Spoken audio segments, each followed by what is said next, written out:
Buenas tardes, compañeros. Vamos a dar solo un par de minutos ahí a ver si se ven más gente.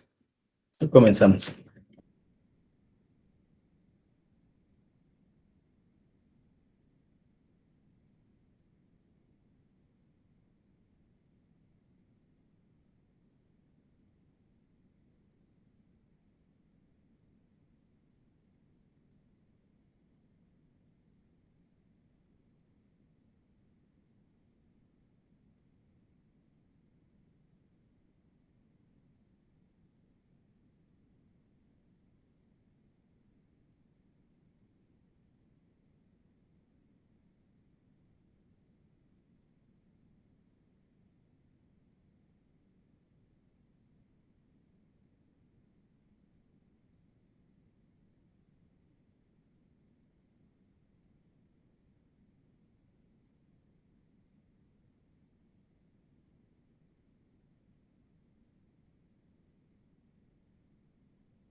Muy bien. Vamos a comenzar entonces. Muy buenas tardes a todos.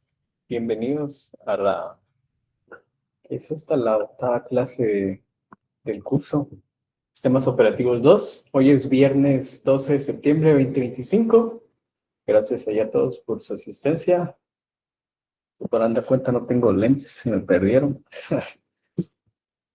Cómo me arden los ojos ahorita. A ver si no me cuesta ver esta cosa. Pero pues ahí vamos. Hablando en latino también por eso me tocó venir. Ay, no, cómo me arden mis ojos. Bueno, vamos a comenzar. ¿Dónde está la cosa esta?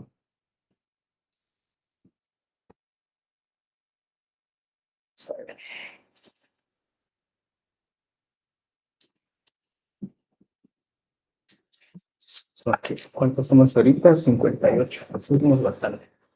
Bueno, anuncios importantes. Vamos a hablar sobre la práctica 2. Vamos a esperar a ver si se une más gente. Empezamos bastante, ahorita ya somos casi 60. Entonces, pero vamos a dar unos minutitos ahí, a ver si se une más gente para que lo podamos discutir bien entre todos. Hoja de trabajo número 3 va a dejarse el día de hoy.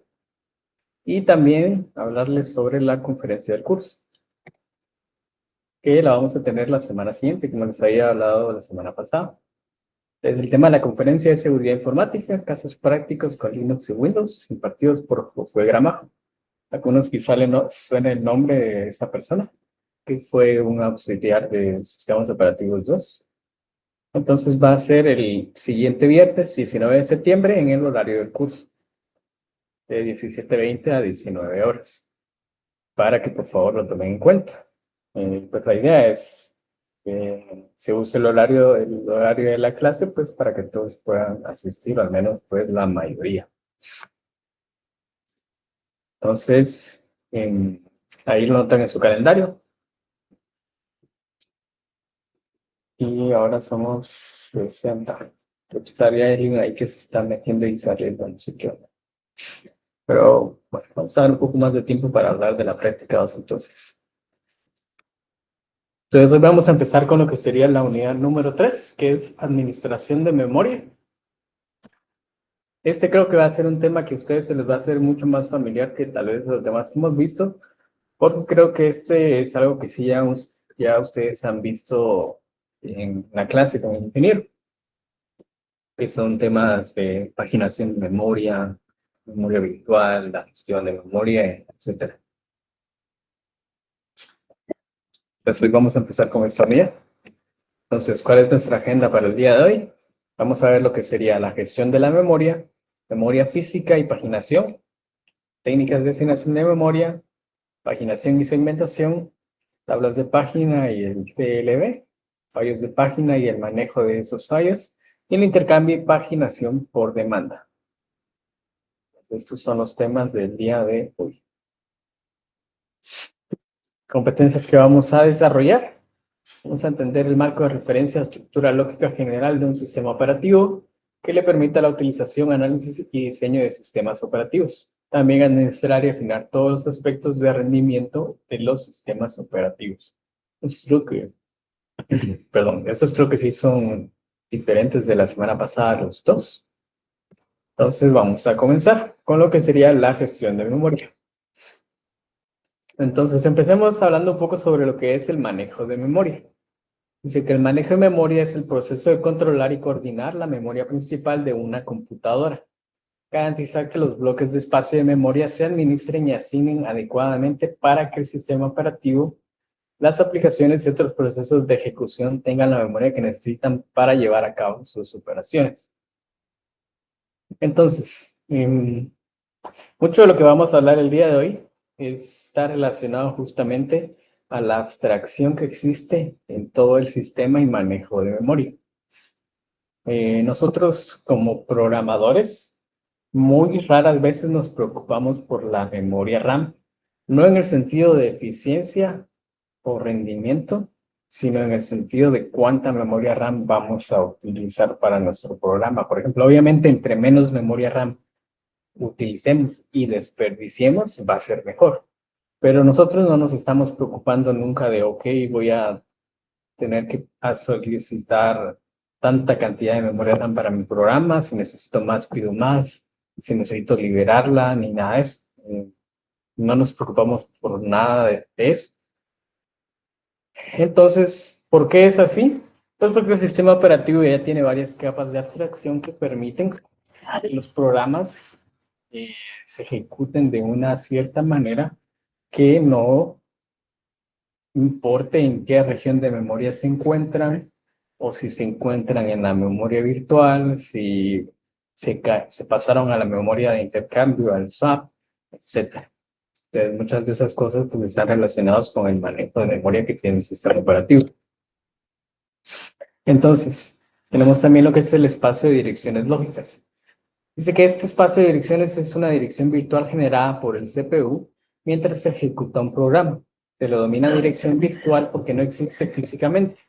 Usando esta dirección, la CPU accede a la dirección real o a la dirección física dentro de la memoria y los datos se obtienen desde allí. El dispositivo de hardware llamado Unidad de Administración de Memoria, o MMU, se utiliza para asignar esta dirección lógica a la dirección física.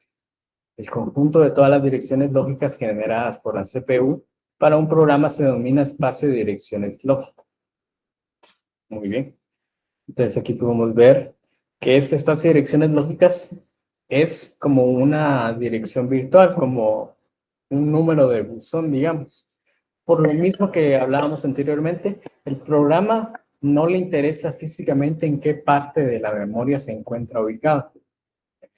Obviamente el sistema operativo viene, lo carga en una cierta región de memoria, pero luego el programa, para poder saber dónde están todos los espacios de memoria que ha reservado, usado o que va a utilizar, no va a estar preocupándose por la dirección física de esas regiones de memoria. De hecho, sería muy complicado porque tantos procesos en ejecución usando la memoria, también se vuelve algo complicado tener memoria RAM contigua que está junta. Entonces, imagínense tener que preocuparnos por cada espacio de dirección física y si no nos alcanza una cierta región, hay otro programa ya que está en medio y nos toca saltar de una región a otra y imagínense qué complejo se volvería.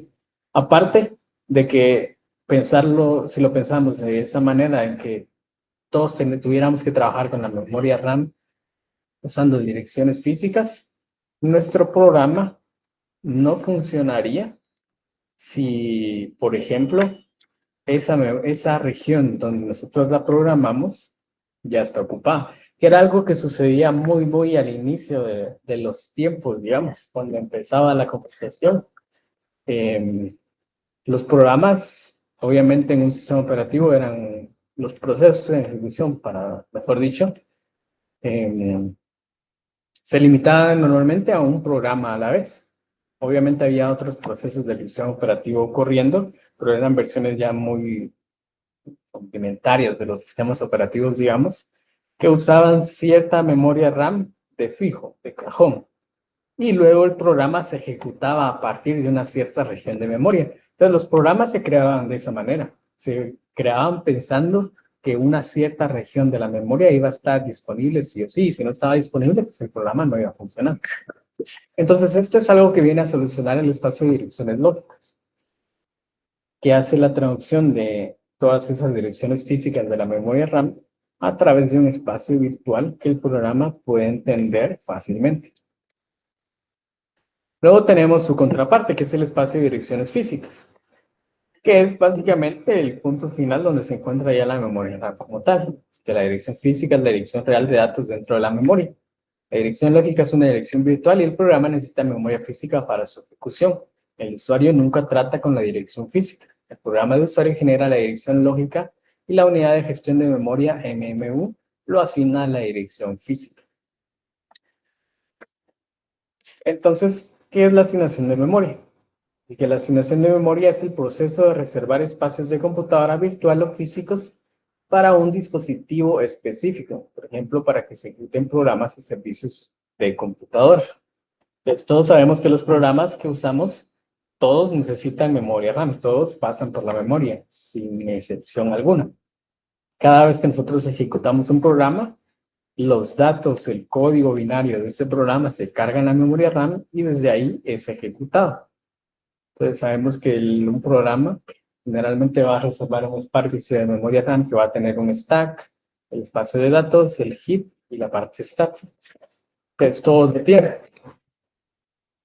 Entonces vamos a tener dos tipos de asignaciones. Tenemos la que es la asignación de memoria estática, que dice, en la asignación de memoria estática, la memoria se asigna en tiempo de compilación y el tamaño de la memoria se fija durante la ejecución del programa. El compilador maneja automáticamente la asignación y desasignación de memoria en el stack. Por lo general, la memoria se desasigna automáticamente cuando la variable sale del alcance o cuando finaliza el programa. Y tenemos también lo que es la asignación de memoria dinámica. Entonces, la asignación de memoria dinámica implica asignación de memoria en tiempo de ejecución desde el heap, que es una región de memoria administrada por el sistema operativo. El tamaño de la asignación se puede determinar dinámicamente durante la ejecución del programa, por lo que se utiliza con estructuras dinámicas como array lists. El programa debe asignar o desasignar explícitamente la memoria usando funciones como malloc, realloc, free, para evitar fugas de memoria. Entonces, estas asignaciones de memorias dinámicas son aquellas que ocurren en tiempo de ejecución. Digamos, si nuestro programa, por ejemplo, se trata sobre, no sé, un sistema de registro de empleados, digamos. Pues cada vez que nosotros agregamos un empleado, se tiene que ir a agregar a la lista de empleados. Entonces, ese valor es muy difícil o sería muy mala idea que nosotros definamos el tamaño de esa lista de empleados en tiempo de compilación.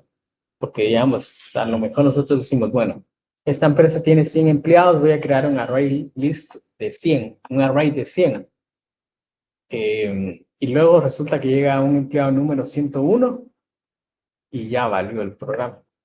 Entonces, ¿qué es lo que se hace en esos casos? Pues se usan estructuras dinámicas como las listas circulares, listas enlazadas, que cada vez que yo necesito aumentar su tamaño, pues les agrego un nuevo nodo solicitando un nuevo espacio de memoria que apunte al último nodo de la lista. Y de esa manera, pues soluciona el problema de dejar fijo el número de empleados. Pero necesito poder solicitar memoria adicional para ir metiendo esa nueva información en tiempo de ejecución. Entonces, para eso es que sirve la asignación de memoria dinámica.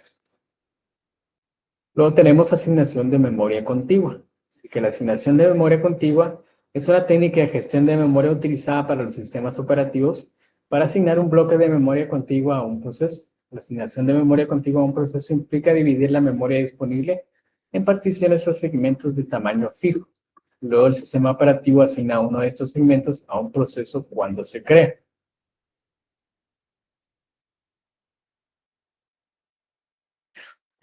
Entonces, ¿a qué se refiere esto? De que el sistema operativo generalmente va a dividir la memoria RAM que tenemos disponibles en varias particiones, digamos, de un tamaño establecido. Y luego va a ir tratando de meter nuestros programas en cada una de esas particiones, con la idea de que un solo programa pues tenga toda esa información de manera continua, que no esté separada o fragmentada, digamos. O al menos es lo que va a intentar, porque no siempre se logra. Depende de factores como la memoria disponible o qué tanta memoria necesita nuestro programa. Entre más memoria, pues más difícil va a ser que tenga memoria física contigua. Entonces, luego tenemos el concepto de lo que sería la memoria virtual. Entonces, la memoria virtual es una técnica que permite la ejecución de procesos que no están completamente en memoria. Una ventaja importante de este esquema es que los programas pueden ser más grandes que la memoria física. Además, la memoria virtual abstrae la memoria principal en una matriz de almacenamiento uniforme y extremadamente grande, separando la memoria lógica vista por el usuario de la memoria física. Esta técnica libera a los programadores de las preocupaciones sobre limitaciones de almacenamiento de memoria. Entonces, este concepto de memoria virtual es probablemente el más importante que tenemos en cuestión de abstracciones que brinda el sistema operativo. Y justamente es por esta última parte que menciona, que dice que esa técnica libera a los programadores de esas preocupaciones. Pues nosotros, como les decía antes, no nos preocupamos de, tengo que asegurarme de que la computadora tenga la memoria RAM suficiente para ejecutar mi programa. Obviamente, vamos a tener una cierta cantidad de memoria RAM recomendada para poder ejecutarlo sin problemas. Pero si un equipo llegara a tener RAM insuficiente, no es que no vaya a poder ejecutar un programa. O yo me imagino que ustedes nunca se han topado con un error de memoria insuficiente para abrir un programa. Porque no, eso no sucede. Simplemente no pasa. La memoria virtual se encarga de evitar ese tipo de problemas. Entonces, ¿cómo es que lo hace? Dice que el requisito de que las instrucciones deban estar en memoria física para ser ejecutado parece necesario y razonable, pero también es desafortunado, ya que limita el tamaño de un programa al tamaño de la memoria física. De hecho, un análisis de programas reales nos muestra que, en muchos casos, no se necesita el programa completo. Por ejemplo, un programa ya no estaría limitado por la cantidad de memoria física disponible. Los usuarios podrían escribir programas para un espacio de direcciones virtuales extremadamente grande, simplificando la tarea de programar. Debido a que cada programa del usuario podría ocupar menos memoria física, más programas podrían ejecutarse al mismo tiempo, con un aumento correspondiente en la utilización y el rendimiento de la CPU, pero sin aumento en el tiempo de respuesta. Si necesitara menos entrada y salida para cargar, intercambiar cada programa de usuario en la memoria, por lo que cada programa de usuario se ejecutaría más rápido.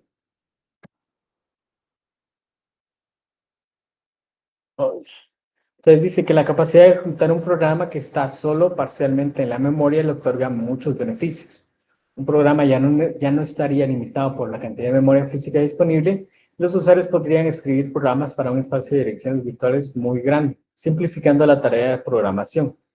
Debido a que cada programa de usuario podría ocupar menos memoria física, más programas podrían ejecutarse al mismo tiempo, con un aumento correspondiente en la utilización y el rendimiento de la CPU, pero sin aumento en el tiempo de respuesta.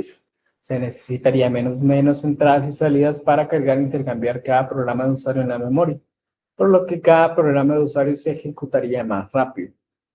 Entonces, esto de la memoria virtual y la parte de entradas y salidas está relacionado al concepto de cómo el sistema operativo se encarga de mantener ciertos programas en la memoria física como tal y ciertos programas que se quedan solo en la memoria virtual, pero que físicamente no se encuentran en la memoria RAM. Entonces, este probablemente es un concepto que no es nuevo para muchos de ustedes, probablemente para todos, de que existe una limitación en cuanto a la cantidad de memoria RAM física que obviamente podemos tener. Pero, ¿qué sucede cuando nosotros empezamos a usar más memoria RAM de la que nuestro equipo realmente tiene? Pues viene el sistema operativo y empieza a pasar ciertos fragmentos de memoria, programas que tienen menos prioridad, que pueden pasar a segundo plano, digamos, o que están en algún punto realizando tareas, operaciones que no les quieren estar inmediatamente en la memoria física y los empieza a pasar a la memoria secundaria, el almacenamiento en este caso. Entonces, ¿qué sucede? Si yo tengo, por ejemplo, 10 programas abiertos y la memoria RAM solo me alcanza para tener 3 de ellos a la vez, posiblemente en memoria RAM, entonces los otros 7 van a venir y el sistema operativo va a pasar su almacenamiento en memoria, pues va a pasar al almacenamiento secundario, al disco duro o al SSD. Y luego, cuando ese programa nuevamente necesite atención, pues va a venir y va a intercambiarlo con alguno de los otros programas que probablemente esté en algún punto en el que no necesita estar en la memoria física y los va a intercambiar. Entonces, cuando ya lo pensamos de esa manera, pues ya nuestro límite de ejecución de programas ya no solo es la memoria RAM, sino que también entra el espacio de almacenamiento secundario. Esto obviamente no significa que si tenemos, por ejemplo, 1 terabyte de espacio de almacenamiento secundario, que vayamos a poder ejecutar una cantidad muy, muy grande de programas. De hecho, en algún punto, después de abrir demasiados, la computadora va a empezar a palear y ya no va a reaccionar. ¿Por qué? Pues porque a pesar de que tengamos esa opción de empezar a meter programas en la memoria secundaria, memoria RAM, entre comillas, la carga de procesamiento, pues es así, no hay forma de expandirla, mejorarla, ni nada con alguna otra alternativa, como sucede con la memoria RAM. Entonces, la capacidad del procesador es preparado. Entonces, generalmente esa es la que nos va a limitar. Obviamente, un programa que se encuentra funcionando en memoria secundaria, cuando le toque pasar al foco de que ya tiene, o sea, digamos que lo estamos usando directamente, el sistema operativo va a intercambiarlo y lo va a pasar a la memoria física. Pero ¿qué pasa si de verdad son demasiados programas? El CPU va a tratar de darles tiempo equitativo de ejecución a todos y se va a pasar demasiado tiempo intercambiando entre memoria secundaria hacia memoria primaria, cambiando uno, otro y otro y así, y en algún momento pues la máquina pues ya no va a poder y simplemente se va a quedar ahí trabada. Entonces, no es que sea algo que podamos usar así a la ligera, pero como una capa de abstracción pues funciona bastante bien. Entonces, sé que la memoria virtual implica la separación de la memoria lógica, tal como lo perciben los usuarios de la memoria física. Esta separación permite proporcionar una memoria virtual extremadamente grande a los programadores cuando solo hay disponible una memoria física más pequeña. La memoria virtual facilita mucho la tarea de programación porque el programador ya no necesita preocuparse por la cantidad de memoria disponible. En cambio, puede centrarse en el problema que debe programarse.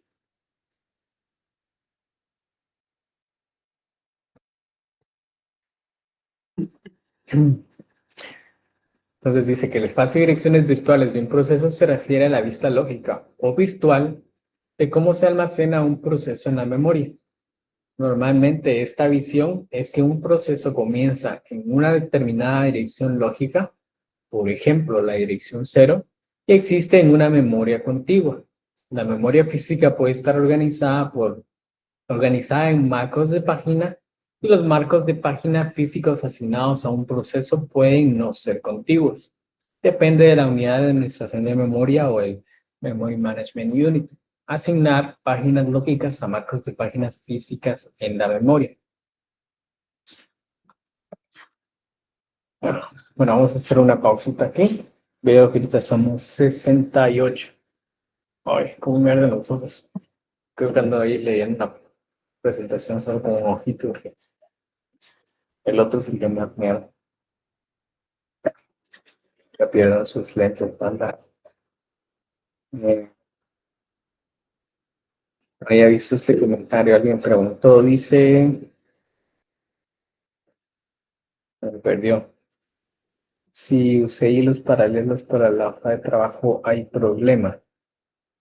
Pues técnicamente todos los hilos son paralelos.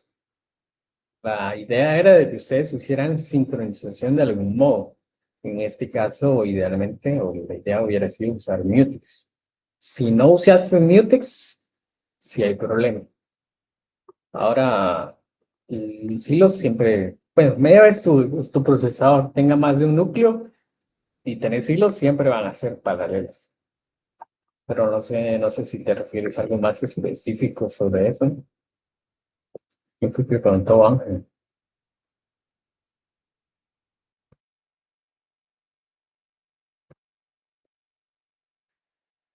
No sé si iré por ahí, compañero.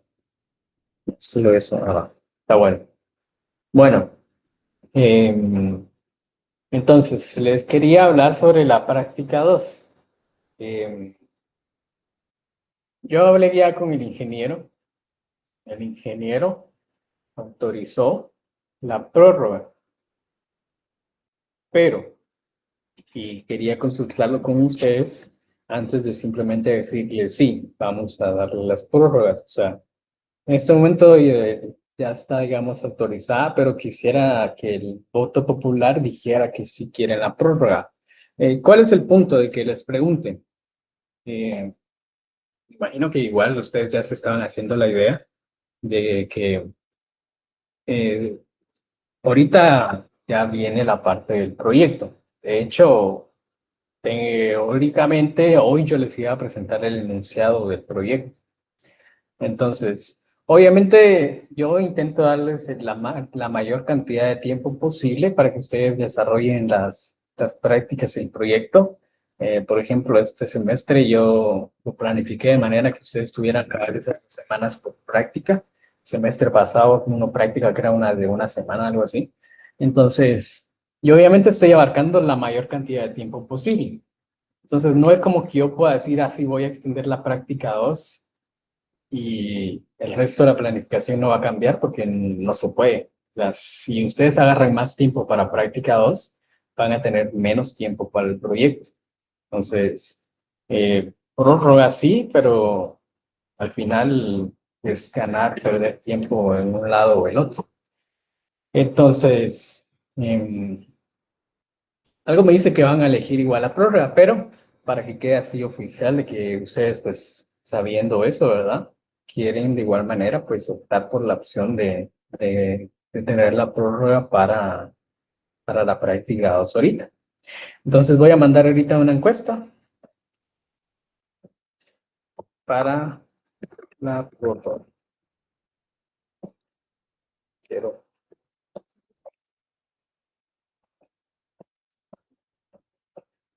Ay, dice, si sale el proyecto en ese tiempo. Sí, miren, el proyecto no es que esté muy complicado.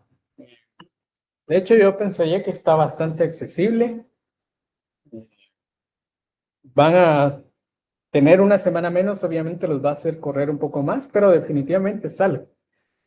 Personalmente, quiero creer que yo elegiría tener más tiempo en el proyecto antes que en la práctica, porque el proyecto vale más puntos. El proyecto son 50 puntos.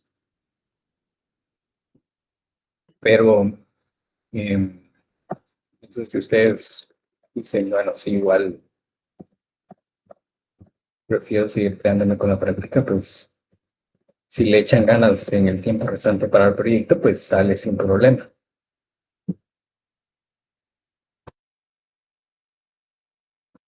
Entonces, ya ahorita mande la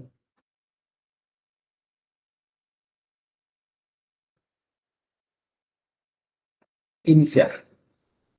Entonces pueden ahí responder la encuesta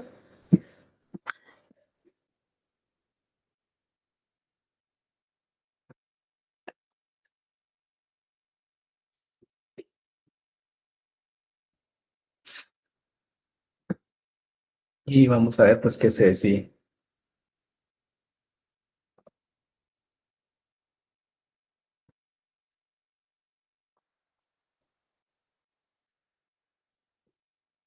Perdón que ando ahí peleando por leer estas cosas de ustedes, pero pinches lentes no sé dónde los haré.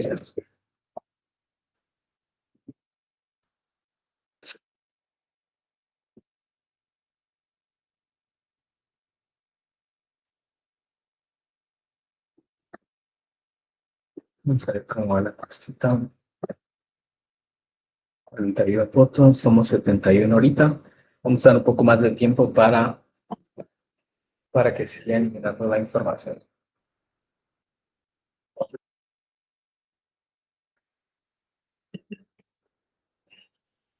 Pues dejar anunciar un día después. Miren, em, sí, sí, posiblemente se los pase antes de hecho, eh, veo que va ganando la parte de si quiero y les voy a ofrecer lo siguiente. Eh, si hay gente que se quiera calificar el día de mañana,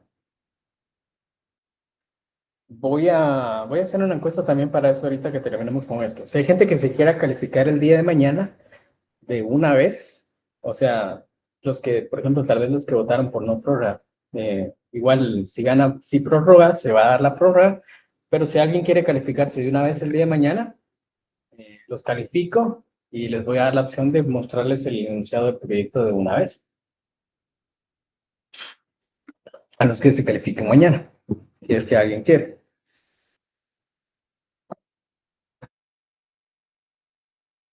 Y la prórroga sería de una semana. O sea, aplazaría la entrega al otro viernes para calificar el otro sábado. Ay,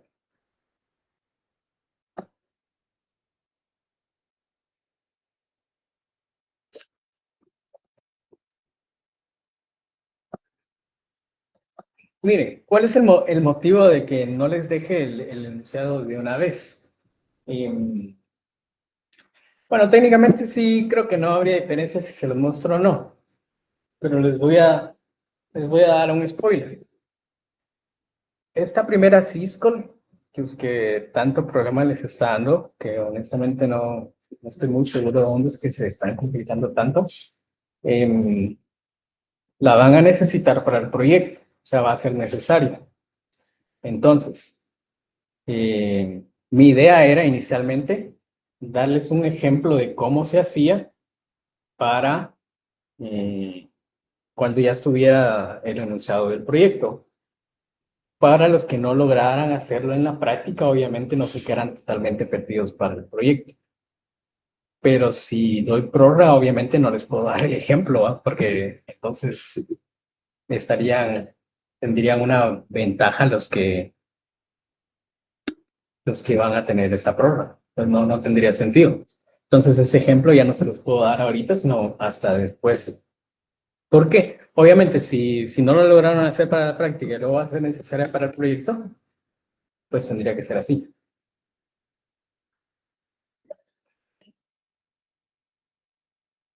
Entonces,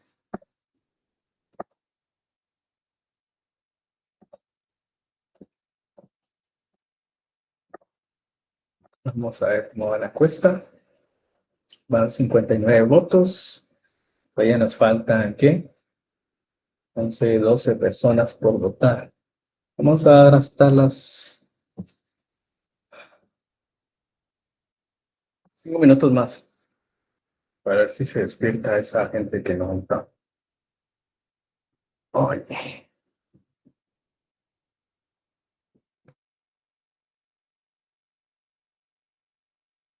Sí, es que la idea no es como darles que tengan ventaja, no, pero o sea, no tiene sentido que yo les dé el ejemplo de esa Cisco específicamente si esa práctica o se trata de que ustedes la hagan. O sea, pues ese es el punto, ya que no tiene sentido.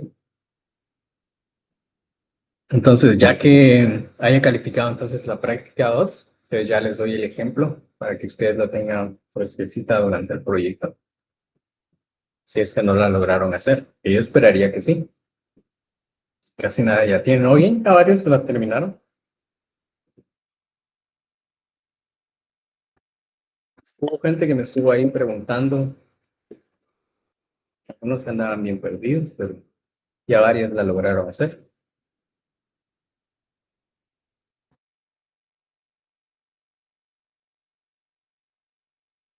Con un 70 creen que estamos bien.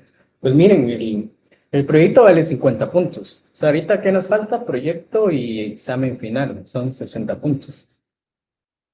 Si no les fue tan mal en la práctica uno, técnicamente sale con proyecto y examen final, va, pero yo tampoco me arriesgaría a dejarlo hacia eso.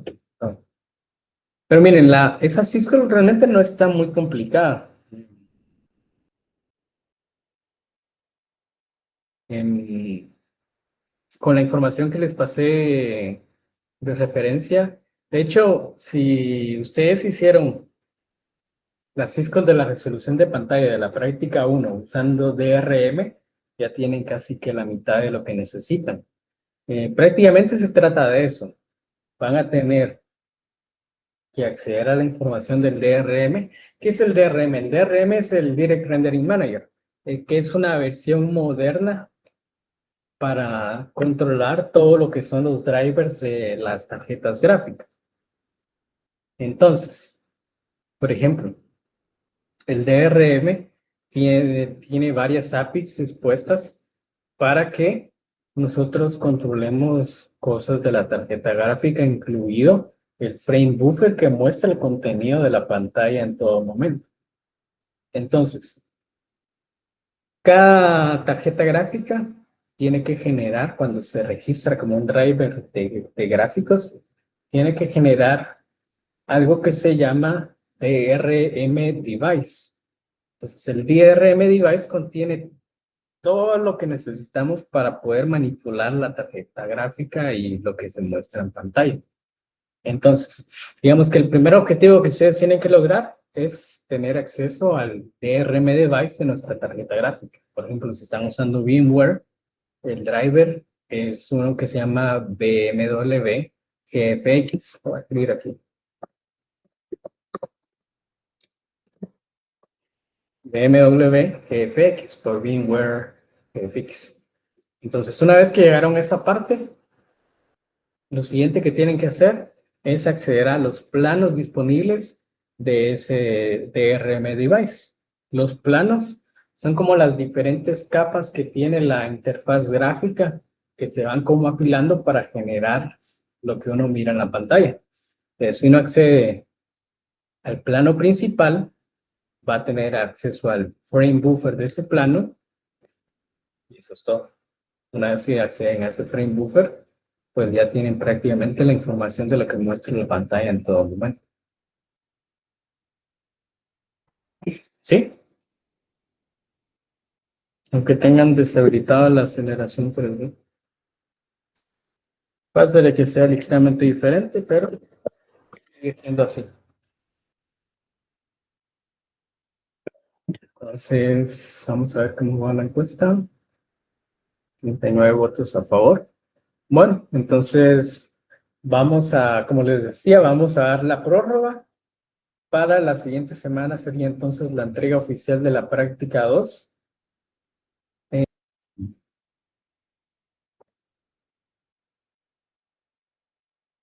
De la fecha estimada. Probablemente se los comparta la siguiente semana, tal vez por ahí del miércoles. Pero como les decía, voy a hacer ahora otra encuesta para ver si hay gente que se quiera calificar el día de mañana, de una vez. Y si alguien quiere, pues les voy a compartir el enunciado ahí en la calificación.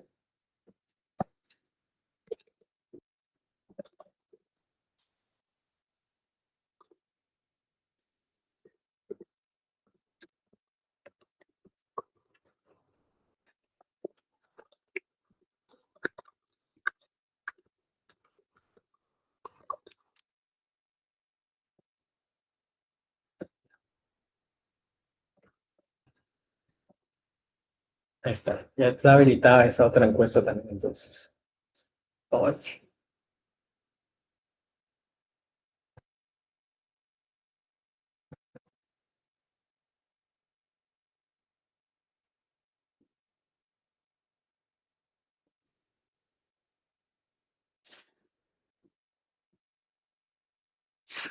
Llegamos por lo menos a unos, unos 15. Entonces habilito más horarios para mañana. Sería en la mañana, tipo de 7 a mediodía, algo así.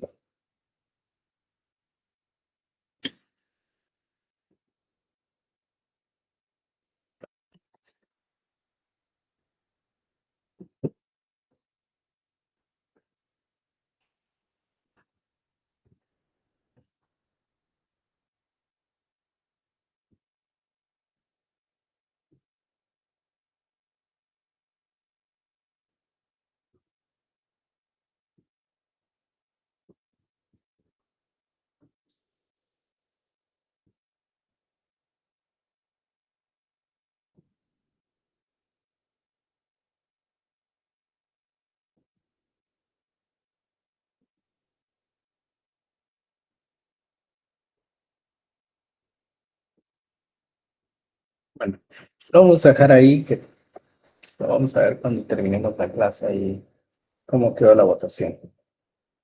Bueno, entonces vamos a seguir con el contenido de la clase. Vamos a hablar ahora sobre lo que es la paginación y los tipos de paginación. Esto es la parte que seguramente más va a sonar familiar. Creo que son algunos de los temas que vieron con Diero. El primer tipo de paginación es la paginación por demanda. Pero haciendo un paréntesis, ¿qué es la paginación? Solo para estar en la misma página.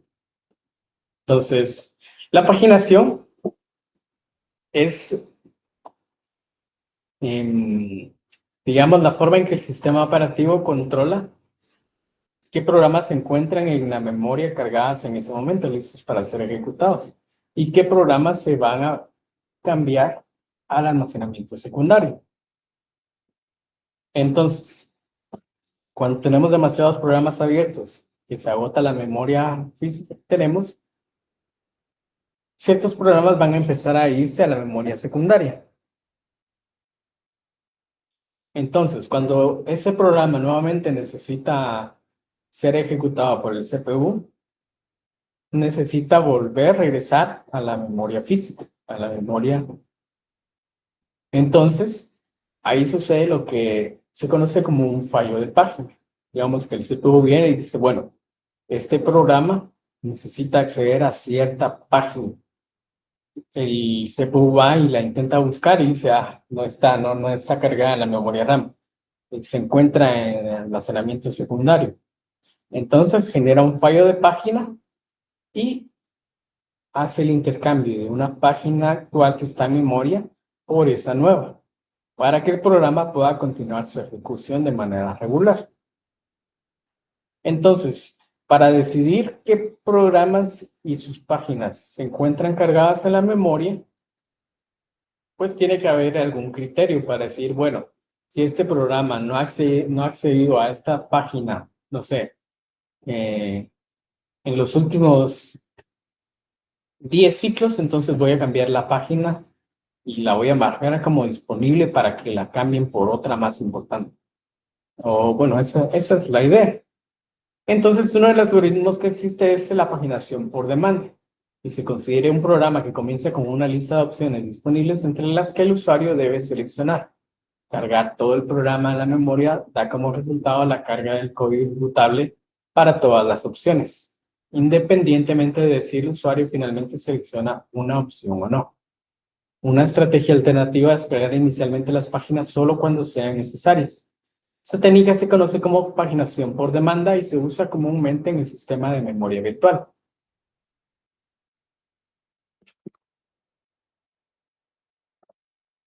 Entonces, dice que con la memoria virtual paginada bajo demanda, las páginas solo se cargan cuando se solicita durante la ejecución del programa. Por lo tanto, las páginas a las que nunca se acceden, nunca se cargan en la memoria física. El sistema de paginación bajo demanda es similar al sistema de paginación con intercambio donde los procesos residen en la memoria secundaria, generalmente en un disco. Cuando queremos ejecutar un proceso, lo intercambiamos en la memoria. Entonces, la idea de la paginación bajo demanda es bastante sencilla. Solo cargamos en memoria una página si un programa específicamente quiere utilizarla en ese momento. Si un programa, por ejemplo, reservó unas 20 páginas de memoria, pero de todas esas 20 solo está usando las primeras 5, pues el resto de las 15 potencialmente nunca se vayan a cargar en memoria, nunca vayan a causar un fallo de página y nunca van a pasar a la memoria activa. Y eso sucede en cada punto en el que un programa solicite usar una cierta página. Entonces, no hay ningún criterio más allá de eso. Este programa necesita una página, pues en ese momento vengo y la cargo. No, tal vez para hacernos una idea de cuál es la diferencia entre los demás, pues otros algoritmos posiblemente van a cargar una cierta cantidad de páginas en la memoria desde el inicio, asumiendo que se van a usar o potencialmente sabiendo que una cierta página va a ser necesaria en un futuro o que fue muy popular antes, que se usó varias veces, pues va a tener como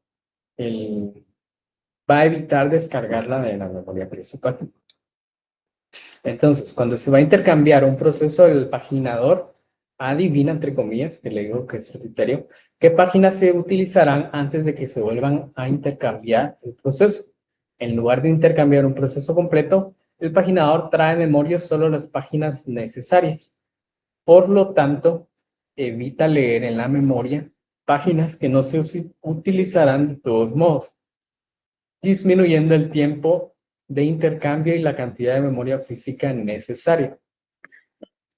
Entonces, cada vez que nosotros hacemos ese intercambio de páginas, tenemos lo que es el swap in y el swap out para las páginas que en ese momento probablemente no se van a utilizar.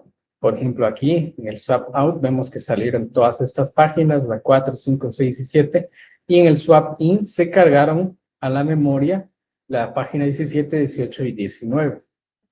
En este caso de paginación por demanda, fue específicamente porque estas páginas fueron solicitadas en ese momento que se tuvieron que cargar.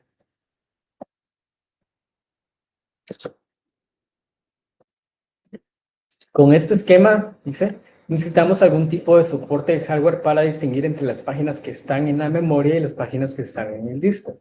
Para este fin se puede utilizar el esquema de bits válido o inválido. Esta vez, sin embargo, cuando este bit se establece en válido, la página asociada es legal y está en memoria. Si el bit se establece en no válido, la página no es válida, es decir, no está en el espacio de direcciones lógicas del proceso. O es válida, pero se encuentra actualmente en el disco. La entrada de la tabla de páginas para una página que se trae a la memoria se establece como habitual, pero la entrada de la tabla de páginas para una página que no está actualmente en la memoria simplemente se marca como no válida o contiene la dirección de la página en el disco. Entonces, ese juego de intercambio que se genera durante la paginación de la memoria RAM se hace a través justamente de esas banderas o los bits que marcan si una página es válida e inválida y el marco donde se encuentra. Entonces, el procedimiento para manejar un fallo de página es bien sencillo. Aquí tenemos los diferentes pasos, son solamente 6. Dice primero, se verifica una tabla interna, generalmente mantenida como el bloque de control de proceso o el BCP, de este proceso para determinar si la referencia fue un acceso de memoria válido o no válido. O sea, tenemos que determinar si esa página que estamos solicitando se encuentra actualmente cargada en memoria o se encuentra en el almacenamiento secundario. Si la referencia no fuera válida, damos por finalizado el proceso. Si era válido, pero aún no hemos ingresado a esa página, ahora la ingresamos. Entonces, para ingresarla, primero necesitamos encontrar un marco libre. Entonces tomamos uno de la lista de marcos libres y luego, paso número 4, programamos una operación de disco para leer la página deseada en el marco recién asignado. Ya que seleccionamos un marco disponible, leemos la información de esa página que se encuentra en el almacenamiento secundario y lo colocamos en ese marco vacío. O que potencialmente está vacío porque va a ser que lo esté compartiendo. Cuando se completa la lectura del disco, modificamos la tabla interna mantenida con el proceso y la tabla de páginas para indicar que la página ahora está en la memoria. Reiniciamos la instrucción que fue interrumpida por la trampa y el proceso ahora puede acceder a la página como siempre hubiera estado en la memoria.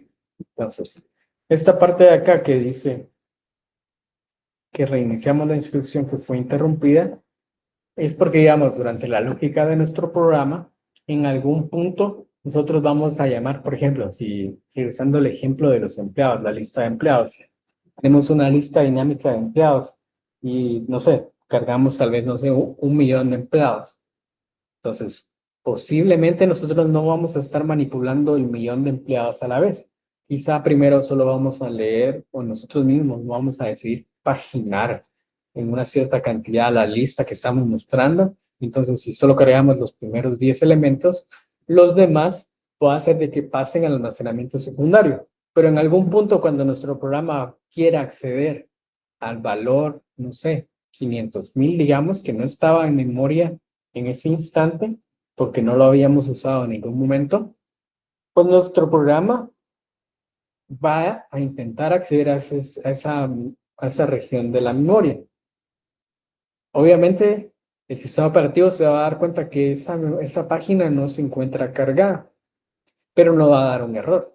Simplemente va a pausar en ese momento la ejecución del programa, va a causar el fallo de página, va a cargar la memoria, buscar un marco libre, leer desde el disco, luego cargar el marco vacío, y luego va a despausarlo para que el programa siga como si nada hubiera pasado. Aunque realmente todos esos pasos pues se ejecutaron mientras el programa estaba solicitando acceder a esa memoria, a esa porción de memoria, la página.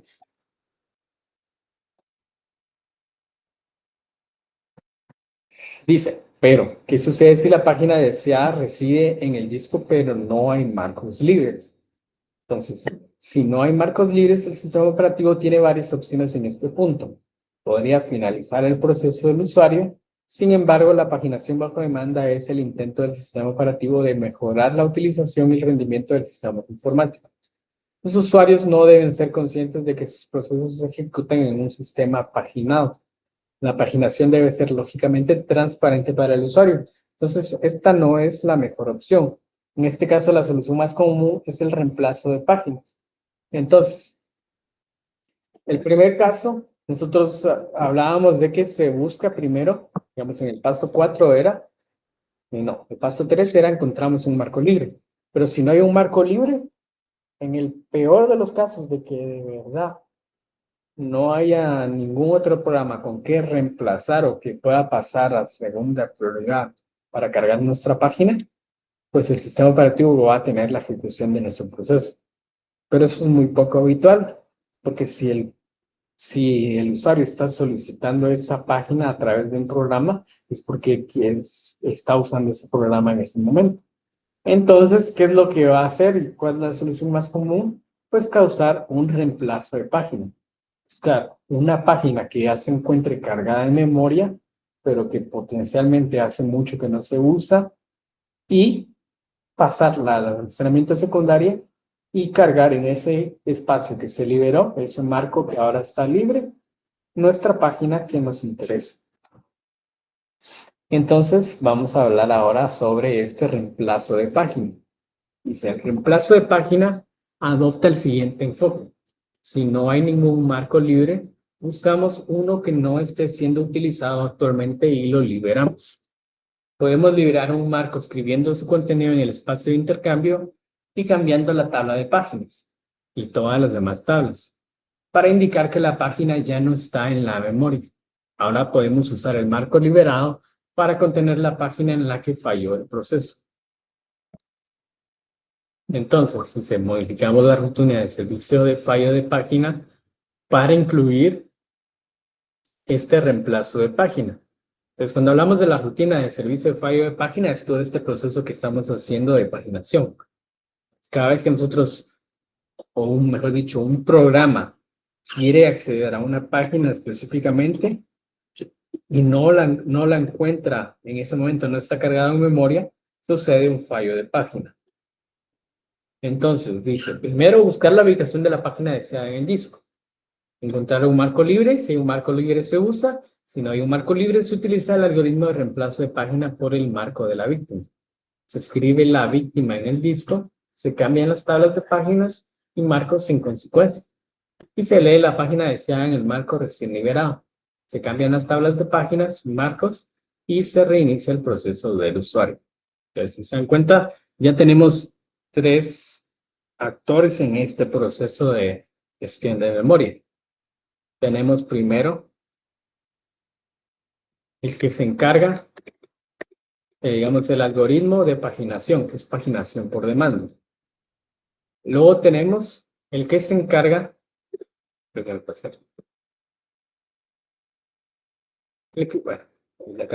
que se encarga del fallo de páginas. Y luego tenemos también el que se encarga del reemplazo de páginas. Entonces, esos 3 funcionan para que el programa no se entere de cuándo hay o no hay memoria, si una página está cargada, no está cargada, como sea. Se encargan de generar esa abstracción de la que uno ya no se preocupa. Entonces, en el contexto de la paginación por demanda, dice que el reemplazo de página es básico para paginación por demanda. Completa la separación entre memoria lógica y memoria física. Con este mecanismo se puede proporcionar una enorme memoria virtual a los programadores en una memoria física más pequeña. Sin demanda, las direcciones de paginación o usuarios se asignan a direcciones físicas. por lo que los dos conjuntos de direcciones pueden ser diferentes. Todas las páginas de un proceso aún deben estar en la memoria física, sin embargo, con la paginación bajo demanda, el tamaño del espacio de direcciones lógicas ya no está limitado por la memoria física. Entonces, en realidad esto no es específico de la paginación para bajo demanda, sino de la memoria virtual. Media vez exista la memoria virtual, pues nosotros ya no vamos a tener o ya no estamos limitados por la memoria física.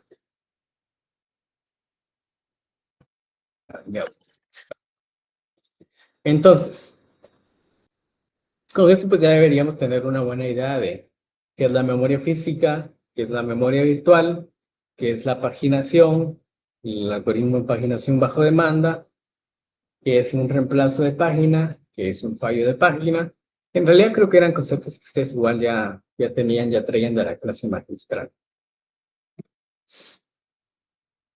Entonces, debemos resolver dos problemas principales para implementar la paginación bajo demanda.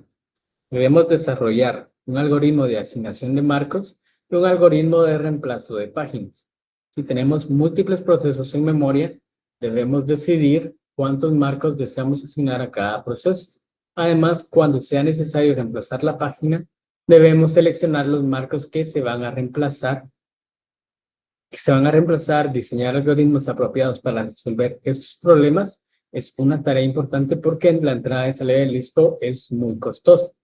Existen muchos algoritmos diferentes de reemplazo de páginas. Probablemente cada sistema operativo tenga su propio esquema de reemplazo.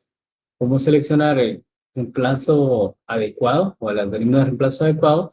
En general queremos que el que tenga la tasa de error de páginas más baja. Entonces, una de las principales complejidades detrás de este proceso de memoria virtual y reemplazo de páginas es justamente lo que dice acá. Dice, la entrada y salida del disco es muy costosa. ¿Costosa en qué sentido? En tiempo. ¿Por qué? Porque a diferencia de la memoria RAM, la lectura o escritura en el almacenamiento secundario es considerablemente más lenta. Entonces, si nosotros dependemos demasiado de tener paginado en el almacenamiento secundario, pues el rendimiento en general del equipo va a verse afectado. Vamos a tener muchos cuellos de botella, vamos a tener esperas mucho más largas de lo habitual y en general pues es algo que queremos evitar. Entonces, la forma en que nosotros decidimos si un algoritmo es bueno o no es en base a la cantidad de fallos de página o tasa de error de página más baja.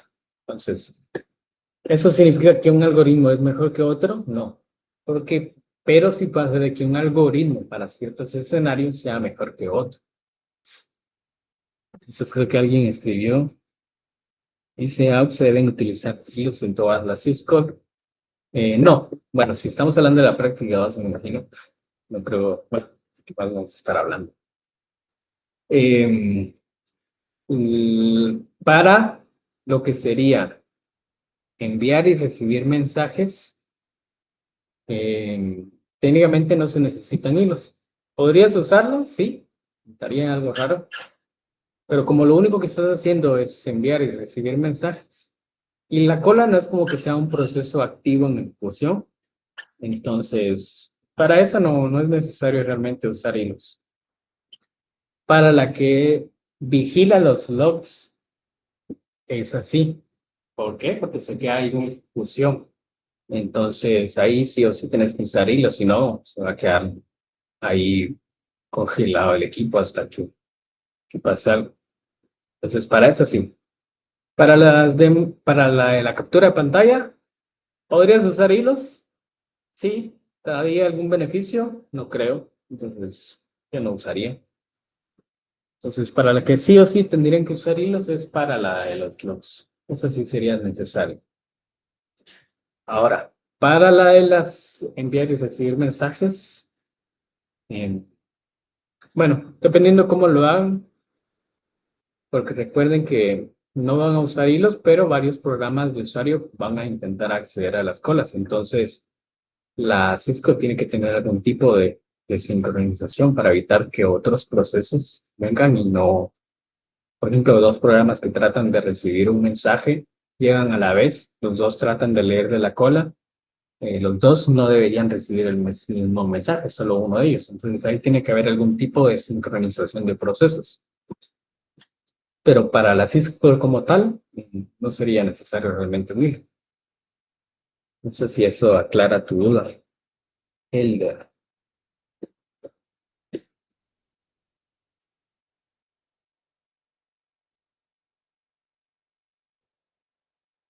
No dijo nada, pero si todavía te queda duda, me dices. Dice, usted estafa de trabajo 3 los programas, ¿cómo se entregan en GitLab? No, no, para esta hoja de trabajo número 3 es a través de Way nada más. Eh, sí, programas. Bueno, pues, tendría que ser solo un programa, pero si existe varios por alguna razón. Sí, es a través de la web. Ahí cargan el PDF y sus archivos .c de lo que hicieron. O si su programa es muy pequeño y no quieren meter todos los archivos, pues copian y pegan el código de su programa como parte del PDF y está bien así también, no hay problema. Muy bien. Entonces, ahorita tocaría hablar sobre los algoritmos de reemplazo de página. Pero no sé si alguien tiene alguna duda o pregunta antes de continuar. ¿Cómo me arden los ojos de ustedes? Qué dolor. Creo que se nota ahí que tengo mis ojitos así de rojos.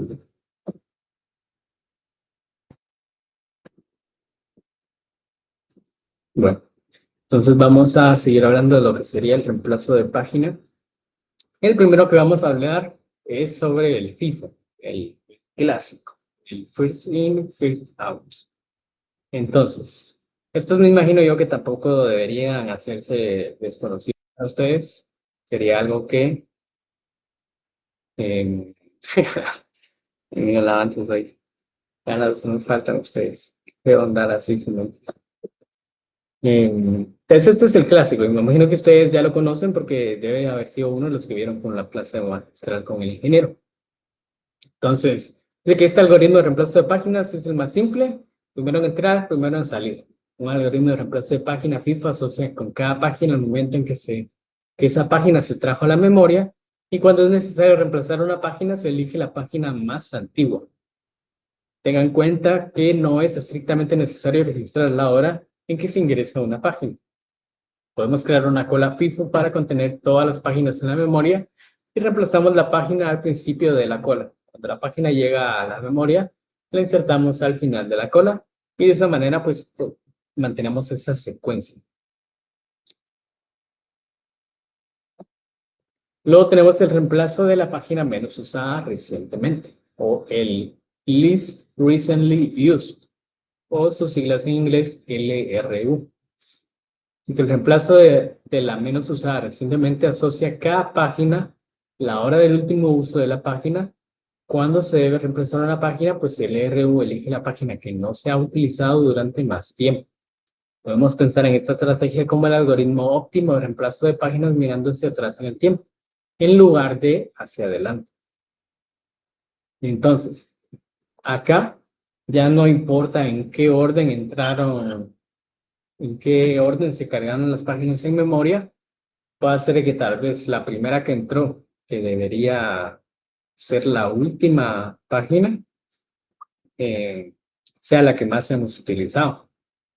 Hay un programa que está constantemente revisándola, leyéndola o escribiéndola, manteniéndola siempre ahí en su contexto de memoria. Y entonces el RU viene y revisa y dice, bueno, las ordena. ¿Cuál fue la última que se leyó o se escribió? Y elige la que tenga el timestamp, digamos, pues más pequeño. ¿Qué significaría que lleva más tiempo ser utilizada? Es decir, que la política LRU se utiliza a menudo como algoritmo de reemplazo de páginas y se considera buena. El principal problema es cómo implementarlo sin requerir asistencia de hardware sustancial. En el caso más sencillo, asociaremos con cada entrada de la tabla de páginas un campo de tiempo y agregaremos a la CPU un contador lógico. El reloj se incrementa para cada referencia de memoria. Cada vez que una referencia a una página se realiza, el contenido del registro del reloj se copia en el campo de tiempo. Otro enfoque para implementar el plazo de LRU es mantener una pila de números de página. Cada vez que se hace referencia a una página, se elimina de la pila y se coloca en la parte superior. De esta manera, la página utilizada más recientemente siempre está en la parte superior de la pila. Pues este segundo acercamiento es el más común y el que probablemente nos vamos a encontrar más. ¿Por qué? Porque trabajar con fechas o ya datos específicos como de fecha es mucho más complejo. Es mucho más sencillo tener una cola y cada vez de que yo accedo a una cierta página, la saco de la cola y lo pongo hasta arriba. Y eso significa que las páginas que más utilizo pues siempre van a estar de primero y las que menos utilizo van a estar de último. Y también me evito pues problemas donde tal vez hay dos páginas que se usaron muy recientemente. Ya no tengo que preocuparme por decir estas dos que tienen prácticamente el mismo tiempo. ¿Cuál de las dos elijo? No, simplemente tomo el último que está en la pila y esa estoy seguro de que es una de las que menos se han utilizado. Luego tenemos el reemplazo de página utilizada con menos frecuencia o LFU, de Least Frequently Used. No se le confundan ahí los nombres porque están, bueno, a mí siempre se me han sonado así como meros confusos y parecidos. Este es página utilizada con menos frecuencia y este otro es página menos usada recientemente. Pues aquí podemos llevar un contador de número de referencias que se han hecho a cada página. Luego se reemplazará la página con el menor recuento. El motivo de esta selección es que una página utilizada activamente debe tener un gran número de referencias. Sin embargo, surge un problema cuando una página se utiliza mucho durante la fase inicial de un proceso, pero luego nunca se vuelve a utilizar. Como se usó mucho, tiene un gran número y permanece en la mención aunque ya no sea necesario. Una solución es desplazar los recuentos un bit a la derecha a intervalos regulares, formando un recuento de uso promedio que decae exponencialmente.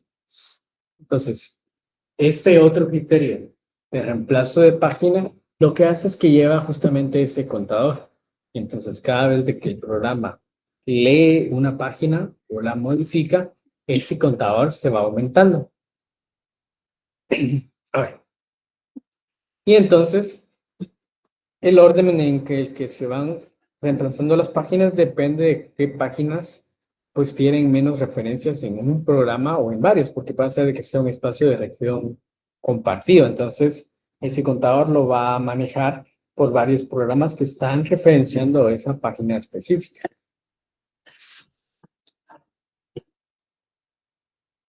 Entonces, vamos a hablar un poco de los conceptos claves aprendidos el día de hoy, que sería el manejo de memoria y los tipos de asignación. Dice que el manejo de memoria controla la asignación de memoria física y lógica para procesos, diferenciando entre asignación estática, que son los que suceden en tiempo de compilación, y la dinámica, en tiempo de ejecución, con el Memory Management Unit encargada de mapear direcciones lógicas hacia las físicas. Luego tenemos la memoria virtual. La memoria virtual permite que los procesos usen más memoria lógica que la física disponible. Extrae la memoria física y mejora la concurrencia y rendimiento al facilitar que programas grandes se ejecuten sin cargar todo en memoria RAM. Paginación por demanda y reemplazo de páginas.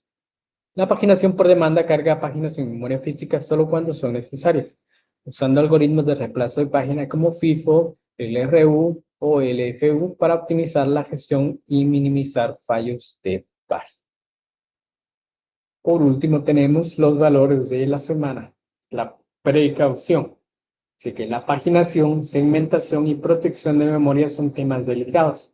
Comprender la importancia de estos temas es garantizar el buen funcionamiento del sistema. Entonces, ¿por qué la precaución? Porque, bueno, creo que en muchos lenguajes de programación hoy en día se aseguran de que uno no se meta en problemas con la memoria. Pero nosotros que estamos muchas veces trabajando así a nivel de kernel, el kernel es como el Dios del sistema operativo, es quien manda. Puede hacer y deshacer lo que uno quiera. Si yo desde un programa de usuario le digo, mira, voy a modificar esta dirección de memoria física, el sistema me va a decir, alto, esa memoria no corresponde al espacio de memoria que se asignó a tu programa. No puedo dejar de que leas, alteres o hagas nada con ese espacio de memoria. Pero en el kernel es diferente. En el kernel uno sí lo puede hacer. Y si uno no lo hace bien, problemas. Problemas aquí y allá. Entonces, por eso es esa precaución. Entonces, eso sería el contenido el contenido teórico de esta semana. Que hay algunas referencias sobre más contenido e información que pueden aprender sobre la gestión de memoria. Y si no hay dudas o preguntas, vamos a leer pues el enunciado de la hoja de trabajo número 4. La 4 toca. Entonces, si alguien tiene alguna duda o pregunta antes de continuar, vamos a ver cómo va la encuestita. Ta, ta, ta. Hay 18 votos, así que calificar el día de mañana.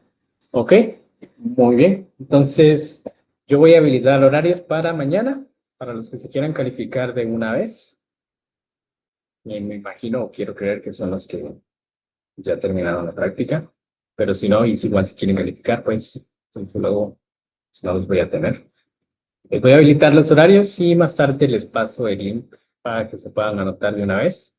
Voy a habilitar horarios solo en la mañanita, de 7 a 9, a mediodía probablemente, quizá un poco más tarde, todavía no estoy seguro. Ahora es como para no madrugar tanto, pero igual si veo que se les complica tal vez muy tarde, pues los cambio, pero pues vamos a ver qué me dicen cuando ya se los muestre. Pues se nota. Entonces, no sé si alguien tiene alguna duda o pregunta.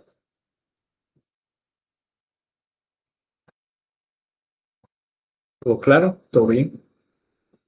¿Están preocupados? ¿Están felices?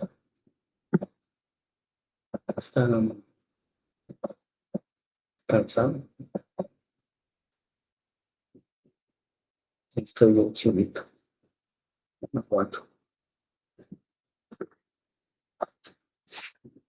Todo bien. Bueno, si no hay dudas o preguntas, les voy a mostrar aquí la hoja de trabajo número 4. Se los voy a compartir.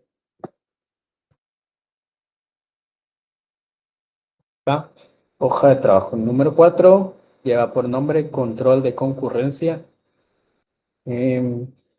Vale, 3 puntos. Tiempo aproximado para hacerla, 5 horas. Y es solamente una investigación. Pues dice, en esta tarea el estudiante profundizará en el estudio de los problemas clásicos relacionados con la concurrencia y la sincronización en los sistemas operativos. La concurrencia es una característica fundamental que permite la ejecución de múltiples procesos o hilos de manera intercalada, mejorando la eficiencia del sistema. Sin embargo, también introduce desafíos complejos que se han abordado históricamente mediante diversas técnicas y mecanismos. A través del análisis de estos problemas y sus soluciones, el estudiante comprenderá mejor cómo los sistemas actuales gestionan la concurrencia para garantizar la correcta ejecución de múltiples procesos simultáneos. Las competencias que vamos a desarrollar. El estudiante explica la historia de GNU Linux usando puntos claves en el desarrollo del mismo para entender su origen y popularidad como sistema operativo libre. Y el estudiante explica la diferencia entre ejecución concurrente, ejecución paralela y paralelismo en el contexto de los sistemas operativos y aplica este conocimiento para seleccionar y emplear adecuadamente herramientas de gestión de memoria y procesos en su desarrollo. Entonces, ¿qué es lo que tienen que hacer? Dice, en las ciencias de la computación existe una serie de problemas que son comúnmente utilizados para ejemplificar problemas de control de concurrencia. Estos problemas se utilizan para probar casi todos los esquemas de sincronización que fueron propuestos durante la clase. Algunos problemas son el problema productor-consumidor, problema de lectores y escritores, problema de la cena de los filósofos y el problema del barbero durmiente. Entonces, para esta hoja de trabajo, el estudiante deberá escribir una interpretación con sus propias palabras para cada uno de estos problemas y mostrarlos gráficamente. Entonces, ¿qué es lo que tienen que hacer? Investigar estos problemas que han surgido. Esos son problemas que quizá alguno de estos ya les suene familiar a alguno de ustedes. Posiblemente tal vez este sea el que más les suene, el problema de la cena de los filósofos. Son ejercicios mentales, digamos, que van asociados de problemas que han surgido justamente de la sincronización de procesos. Pues todos ya han sido resueltos de una u otra forma, algunos de más de una forma. Entonces es justamente lo que ustedes tienen que investigar. ¿De qué trata este problema? ¿Cómo surgió? ¿Cuál es la interpretación de ese problema? ¿Cuál fue su solución? Y pues ilustrarlo gráficamente cómo es que funciona. Entonces, algunos recursos adicionales, pues la documentación oficial de GNU Linux, la de GNU, eso está únicamente en GNU.org. También está ahí el libro de Operating System Concepts de Abraham Silverchatz, es parte de la bibliografía del curso. Y aquí hay un artículo sobre algunos problemas clásicos de sincronización en sistemas operativos. ¿Cuál es la forma de entrega? Debe ser entregado en formato digital, documento en PDF, debidamente estructurado según las secciones indicadas en esta guía. Se recomienda incluir referencias bibliográficas y citar correctamente los recursos usados. Además, el documento debe estar bien redactado, con lenguaje técnico adecuado y claridad en las explicaciones. Pues, ¿cuáles son esas secciones? Aquí están en la rúbrica. Tenemos para cada uno de los problemas que se mencionaban aquí arriba, que son estos 4. ¿Qué es lo que tienen que hacer? Una interpretación y la ilustración del problema para cada uno de los 4. Siempre pues se les recuerda de realizarlo de manera individual, no copiarse ni nada más. Sino F. Pues esa es la hoja de trabajo número 4. Como pueden ver, está bastante sencilla. No debería quitarles demasiado tiempo para que se puedan seguir concentrando en su práctica número 2 y después pues ya entrar al proyecto. No sé si alguien tiene alguna duda o pregunta, ya sea de la hoja de trabajo, de la práctica, de la prórroga. No sé si hay más gente, no, siguen siendo los mismos. Entonces, por cierto, vi que alguien me escribió para las invitaciones al repositorio de GitLab. Entonces, según yo, ya estaban todos invitados, porque ahora me puse a revisar el formulario y había varias personas que me solicitaron. Entonces, hace como 2 horas les mandé las invitaciones a todos los que llenaron este formulario. Entonces, pero si hay alguien ahorita todavía falta que no está invitado al repositorio de GitLab, me puede decir de una vez y ahorita lo mando la invitación.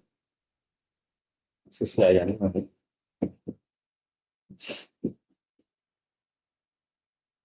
Pues si no saben cómo encontrar el repositorio, igual se los voy a mostrar, porque había varios que me decían de que les mandé la invitación, pero ya estaban invitados, entonces no sé qué, no lo encuentren. Pero les voy a mostrar aquí cómo buscarlo rápidamente. Aquí todos los hijos cerrados. Entonces, aquí está GitLab, se los presento. Entonces, de entrada aquí van a ver la sección de proyectos y si se van a la pestaña de miembros, van a aparecer todos los repositorios que ustedes forman parte de. Y el que están buscando, pues, es justamente este que dice Ingeniería USAC, diagonal Sistema, diagonal SO2, diagonal USAC Linux. Y aquí a ustedes les va a aparecer, por ejemplo, probablemente developer. Entonces, si les aparece es que ya están invitados y aquí pues ya pueden crear su rama y empezar a subir su código, si es que por alguna razón lo habían hecho. Sí. Entregaron práctica 1, tal vez no lo han hecho. Entonces es un momento de hacerlo ahora. Si hay alguien que todavía no está invitado, que me escriba de una vez y lo invito.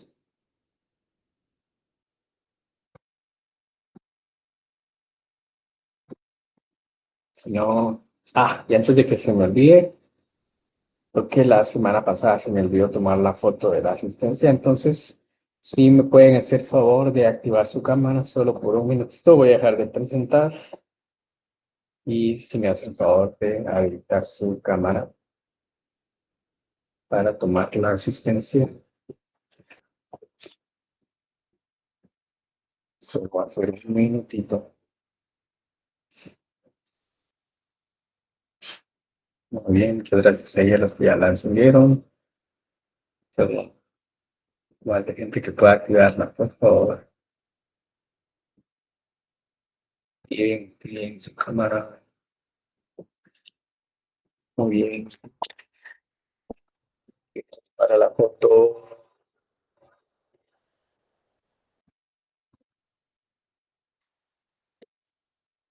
Y ahí está. Ya, muchas gracias. Se la pueden revisar. Dale esta así. Entonces, bueno, no sé si alguien tiene alguna duda o pregunta. Algo que quieran resolver. Este es su momento.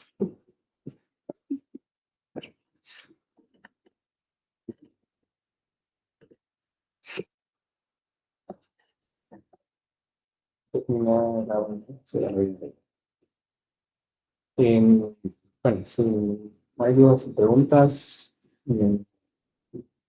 Bueno, les quería preguntar, ¿hay alguien acá que, bueno, creo que algunas personas en la práctica uno me comentaban que les costaba mucho como hacer las pruebas de cosas porque tenían que compilar todo el kernel y así? Si se alguien inscribió, ¿a qué hora empezás a calificar? En la tarde no se puede horarios. Entonces, ¿y cuándo darías iniciado el proyecto? Sí, sí hay prórroga. El proyecto se corre, el proyecto A. La práctica 2 se va a dar prórroga una semana más. Eso significa que tienen hasta el otro viernes para entregar la práctica 2 y la calificación pues va a ser el sábado siguiente. El enunciado del proyecto se los voy a mandar probablemente el miércoles de la siguiente semana. Y también estaba comentando que si hay gente que se quiera calificar el día de mañana, pues los voy a calificar de una vez. Así pues evitamos que sea demasiada gente en calificación la siguiente semana.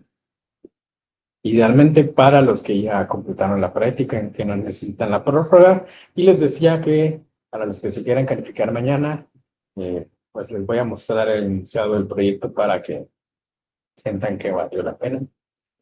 Y voy a calificar en la mañana. Sí, creo que alguien ahí me puso, sí, se va a calificar en la tarde, pero no creo. No creo porque no van a ser tantos como para llenar toda la mañana. Entonces, no. Va a ser posiblemente de 9 a 2, algo por ahí, porque tampoco son muchos. Dice el repositorio de GitLab, ¿es el mismo de la práctica? Sí, el mismo. Ustedes tendrían que haber creado una rama con su número de carnet. Entonces, en esa rama, ustedes crean una carpeta que se llama práctica 1, que en teoría ya debería estar ahí. Y ahora lo que hacen es crear la carpeta de práctica 2 y ahí meten su código. Entonces, es la misma rama, mismo repositorio. Lo que les estaba diciendo. De hecho, les voy a compartir pantalla para que sea más fácil explicarles. Pero digamos, si acaso ustedes no sabían que yo esperaría que sí, porque a veces me preguntaron solo los menciono. Pero digamos, vengo yo y estoy escribiendo una nueva Syscall. Entonces, obviamente el kernel tiene un montón de archivos. Y no sé, tal vez me confundí en la sintaxis o algo así y no lo puedo saber hasta que yo compilo el kernel. Entonces, compilar todo el kernel obviamente se va a tardar por lo menos una media hora, algo así. Entonces, hay forma de compilar solo nuestro archivo para saber si al menos descartar que tengamos errores de sintaxis, descartar que tengamos errores de que importamos algo que no existe. Ergo usamos ChatGPT y nos sugirió algo que no era porque ChatGPT tiene la realidad bien alterada a veces, entonces obviamente nos dice cosas así solo por respondernos, ¿va? Entonces, todos esos problemas, si nosotros nos tiramos a compilar el kernel de una vez, vamos a estar haciendo un debugging bien tardado, ¿va? Entonces, sí se puede compilar solo nuestro archivo. Es lo que yo esperaría que todos estén haciendo, pero por si no, les voy a mostrar cómo evitarse hacer eso. Entonces, vamos a empezar aquí. Compartir mi pantalla, creo que alguien hizo una pregunta. ¿No hay problema si cada syscall va en un archivo diferente? No, no hay problema. Puede ir en un archivo diferente. La única restricción es de que no usen archivos que ya existían en el kernel. O sea, no modificar los archivos que ya existen en el kernel, sino poner sus syscalls en archivos nuevos que ustedes hayan creado. Idealmente, que fueran en la syscall USAC, pero pueden crear más archivos para tenerlo como todo más organizado. Entonces, GCC, sí, GCC teoría podrían hacerlo. Yo no lo he intentado así directamente con GCC porque habría que pasarle un montón de contexto para que entienda todas las referencias y, bueno, no sé, no lo he intentado, pero me imagino que sí, debe ser posible. Entonces, les voy a compartir una ventana.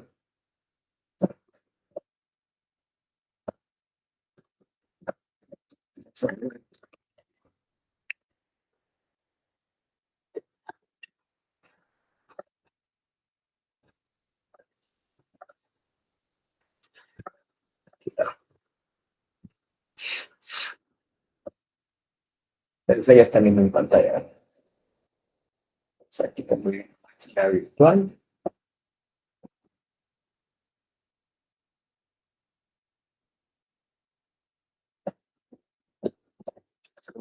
Nacionales.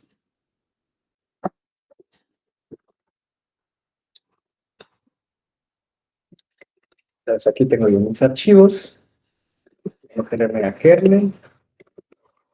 Y aquí yo tengo mi archivo de syscallsusac.c. Entonces, ¿qué tengo yo ahí? Toda la información de varias syscall. Ahí está. Entonces, vengo yo y digamos que acabo de escribir mi código, mi syscall. Quiero, quiero ver si el código al menos es funcional, digamos, si las librerías que importé existen, si la función que estoy usando es parte de esas librerías, si me falta algo. Entonces, irme a compilar todo el kernel, técnicamente es una forma de averiguarlo, pero sería muy tardado. Entonces, ¿qué es lo que hago? Mando a llamar a make, pero no desde acá, sino desde la raíz. Digo make, el módulo que quiero compilar, que en este caso sería kernel, y luego el archivo específico que yo quiero generar. En este caso sería syscall-usac.o, no punto .c, punto .o. Entonces ahí mando a llamar eso y ya. ¿Se dan cuenta? No me dio ningún error. Voy a modificarlo yo para que vean cómo sería si hubiera algún error. Porque no tengo bien instalado.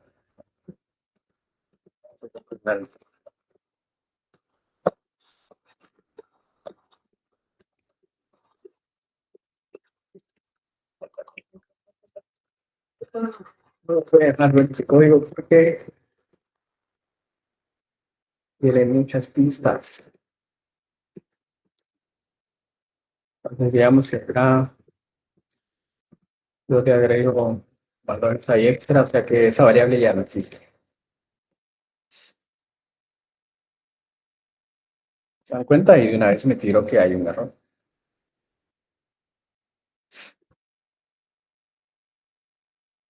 Sí, para probar si funciona no hay de otra. Tenemos que compilar todo el kernel sí o sí. Pero al menos con esto, ustedes pues ya, digamos, se hicieron cuenta en la primera que hice, no me dio ningún mensaje de error. Eso es muy buena señal. Significa que potencialmente, no potencialmente, pero significa que al menos no hay errores en mi Cisco. ¿Va a funcionar? Puede ser que sí, puede ser que no, si la programé bien sí. Pero al menos el compilado debería tener éxito, a menos de que haya alguna otra cosa que pues solo con este make no se logra detectar, pero es una buena forma de ir, eh, de evitarse tener que compilar todo, ¿verdad? Entonces, pues no sé si así es como lo estaban haciendo, pero pues, ahora ya lo saben.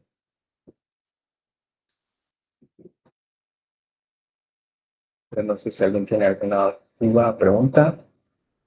¿Está todo claro?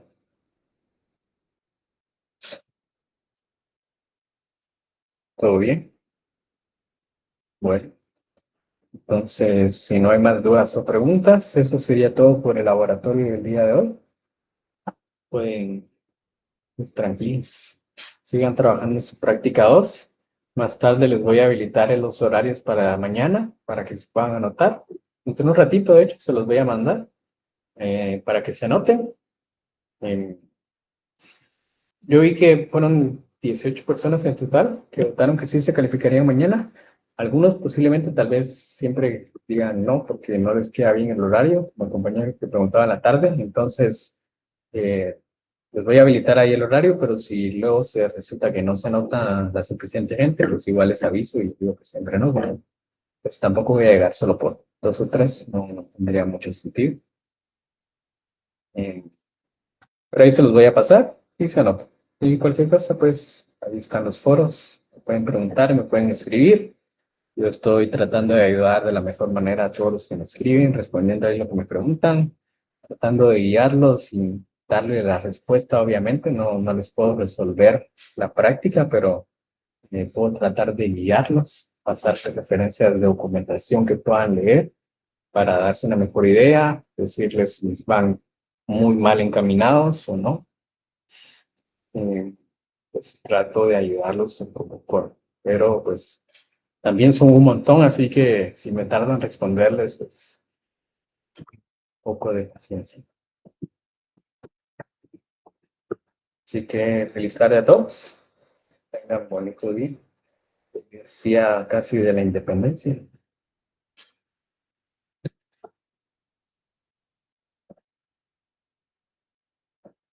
Feliz noche. Feliz noche.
¿Qué tal, Aux? Buenas noches. Sí, decime. Fíjate que bueno, es una como molestia. Fíjate que yo sí me quiero calificar mañana, pero mañana tengo que llegar, tengo clase de 7 a 10:30 y luego tengo calificación a la 1. Entonces, no sé el rango de los horarios, ¿cómo sería más o menos?